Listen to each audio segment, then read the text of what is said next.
Hi, I'm Lyle Sopel. My language is sculpture, and my passion is gemstone art. I've been working with jade for more than 35 years, and I'm considered a master. This is the first of a series of videos of new sculptures that I'm producing for 2013. In this film, you'll see 5 new sculptures that I've created just for you.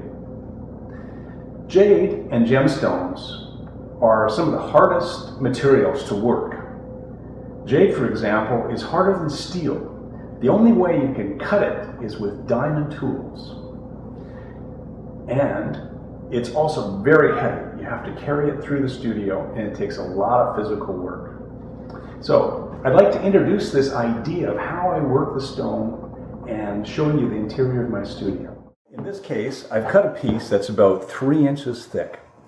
And this allows me to see all the way around the stone, and I can make a judgment whether there's cracks or changes of color that I will not like, or something. Anything that I might find disagreeable with the stone, now's the time that I can look at it and make a judgment on whether I want to use that in the stone or not.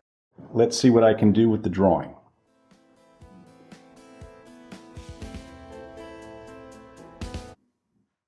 What I love about this piece is the composition. All these different colors of stone work together just like a painting. I've got the lapis bluebird at the top, I've got topaz, and I've got an agate base. They all work in harmony. So a lot of my creative energy in the studio comes from a variety of stones that I can put together in composition like this. I chose a stellar jay as the subject matter, and stellar jays are a beautiful bird with a lot of character that are very common for the west coast of Canada. I titled this piece, Speaking of Paradise. It's 2 parrots made of different colors of jade, and I included ruby in the beaks and the collars of this piece. I can't tell you how difficult ruby is to work. It's so difficult, it's like 10 times harder than jade. But look at what happened. Look how beautiful the 2 colors of jade and the ruby work together.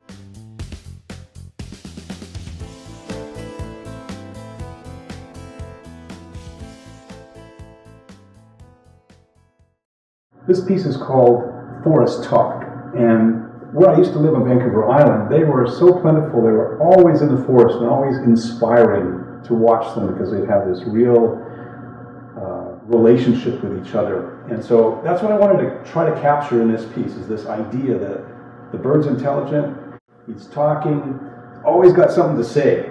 And look at the base. It's tiger eye base. Beautiful complement to the black jade on the top. A short while ago, I took a trip to Hawaii and I dove off the coast and swam with some turtles. It was fantastic to be in the water in this environment where the turtles live, and see the coral and the colorations of the animals, and to just really be in their environment was really, really inspiring. When I got home, the first thing I wanted to do was create that experience again. So I chose to make a turtle out of this bright green jade, and I've included this with some jellyfish as well as a combination. This is a typical West Coast scene. In fact, if I stood out my back door and went for a little walk, I could find this in the forest close to my home. It's a grizzly bear with 2 salmon in the stream bed. And I love what happened when I chose jade as the base part of it and created a water scene with that. And the abstract elements of the petrified wood really make this a nice combination that shows the jade beautifully. When I'm inspired from something I see in nature or something I experience personally, it's almost as if this idea overtakes me. I can think of nothing else. I begin drawing and going over the design again and again. I start making models of it. I try to put into context what my feeling is about this piece. But I try not to be too precise, because what I want to do is put this feeling and this concept into stone, into jade or some gemstone. So I'll go into the studio, I'll be inspired by the color of the stone or even just the shape of it. And I'll start drawing this vague idea of what I might have, and I'll start cutting the outside edge with a diamond saw. That's when the true inspiration may come to me.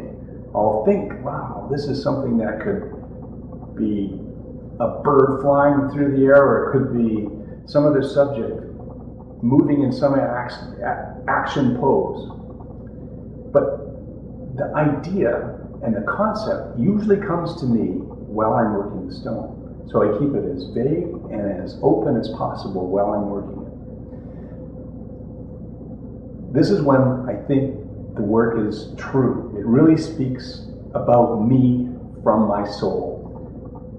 And I think that's what I can describe, or that's what I share in my art with the viewers and the collectors of my work. I share my soul, I share my idea from this spontaneous place.